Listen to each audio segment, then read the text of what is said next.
This video is mainly aimed at students starting their A-level in mathematics and is about multiplying brackets. It's really essential skills. It's taking a step back and perhaps looking at a little bit of why the rules for multiplying out brackets are as they are, rather than just mechanically doing it. So let's just take a step back. Multiplication, there's a thing called distributive law of multiplication.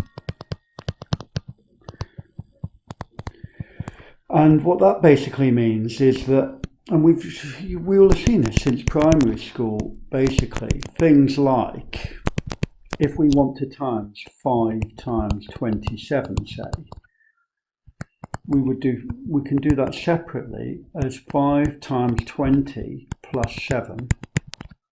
So that's 5 times 20 plus 5 times 7, which of course we can work out as 135. So you've probably seen this and kind of know this intuitively anyway. The key word here is it's distributive. Multiplication is distributive. So let's write that algebraically. That if we times some number A, say, by B plus C, that's exactly the same as multiplying A times B plus A times C. And we can see this kind of rule also kind of illustrate it using just a simple little box diagram, where this is A, this is B, and this is C, so therefore the whole of this distance here is B plus C, and we have AB here and AC here, so we can see this rule intuitively and illustratively like that, and say this is basically about the distributive law of multiplication, which we've seen many times.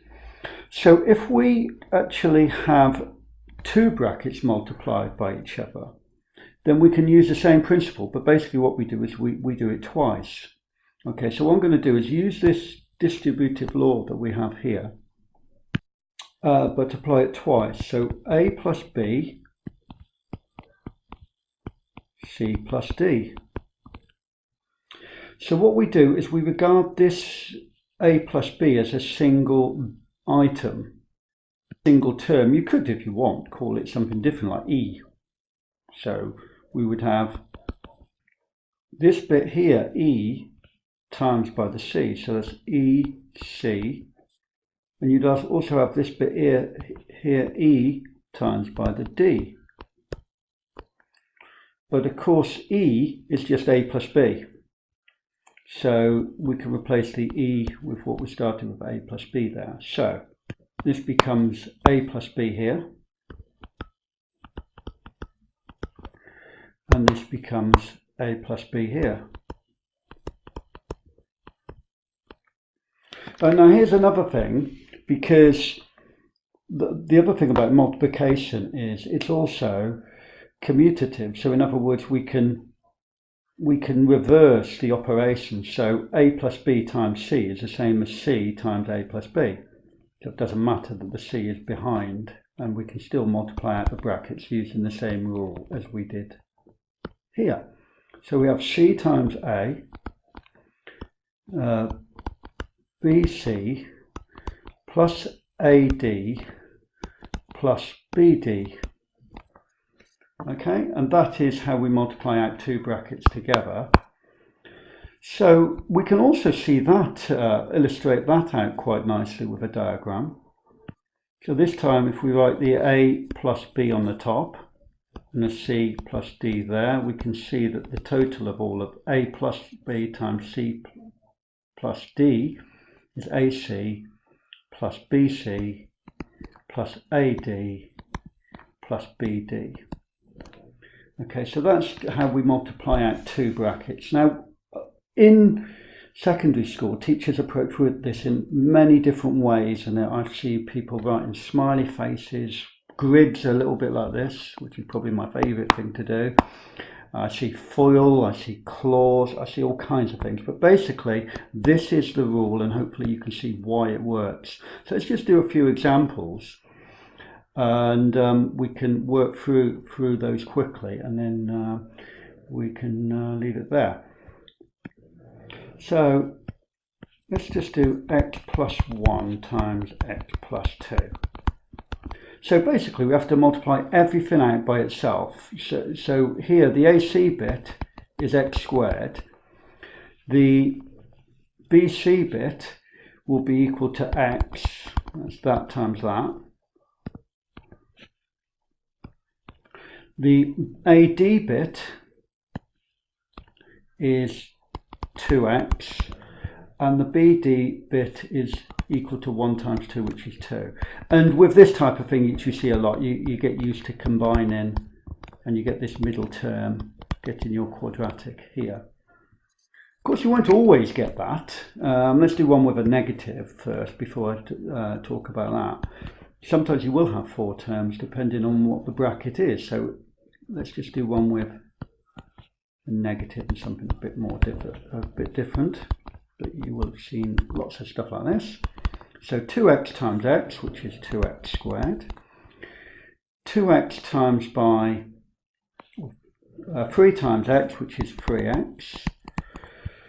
And then 2x times by minus 3, which is minus 6x. And 3 times minus 3 is minus 9. Now, as I say, a lot of you will have quick ways of doing this, and you know how to do it. But the important thing is that you do so quickly.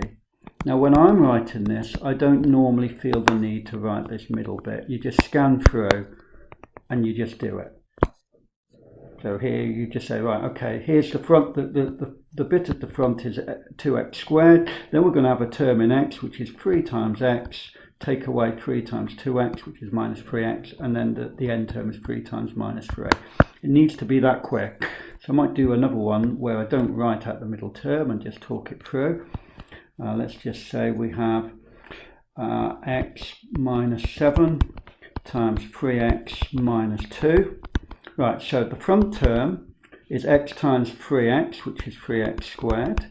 The middle term, minus 3 times 7x, which is minus 21x. Minus 2 times x, which is minus x. So that's minus 23x. And then minus 7 times minus 2 is 14. Now, at this level, that's the kind of speed you need to do it. So if you want playback and actually ask yourself the question, can you actually multiply out that efficiently and that quickly? Because when you move on to more advanced work, this should not be a laboured process at all. Okay, just one more.